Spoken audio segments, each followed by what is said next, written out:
Okay, Peirce talks about there being three kinds of signs, and I talked about that scale earlier.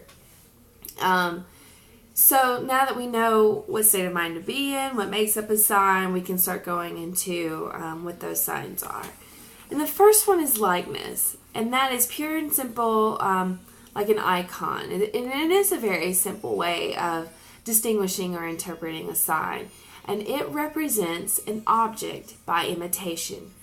What can you think that does that? A photograph. Pictures have a physical connection with that which they are intended to mean, that object that they are intended to be like. Other examples, and he kind of talks about it in the book. Two people, he always says two men, and I'm going to start saying people. Two people are on an island, and they don't speak the same language. How are they going to communicate? What are they going to do to be able to relate to one another and have a shared meaning? Well, most likely there's going to be various elements in that, but on a very rudimentary level, they're going to draw a picture. They're going to do things that illustrate what they're trying to mean. Drawing a picture, I can imagine them in the sand with a stick, drawing a picture of a fish and, let's eat.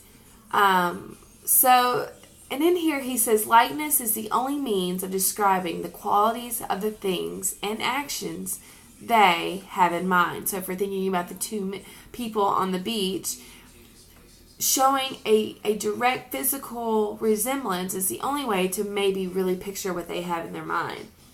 In the book, he says other examples of the use of likeness is the design of an artist draws of a statue, pictorial composition, architectural elevation, or piece of decoration, by the contemplation of which he can ascertain whether he proposes will be beautiful and satisfactory. So we can all start thinking about those things in our mind. They don't stand for anything else. These items stand for what they are, and they have a likeness to them. So that is likeness. It's a physical resemblance at a very rudimentary level. And on the slide, we've got Egyptian hieroglyphics. And that's a very simple way to illustrate this.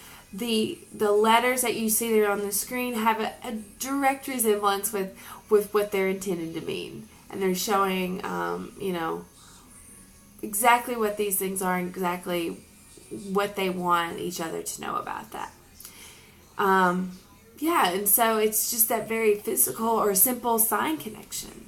So now we'll go into the second one.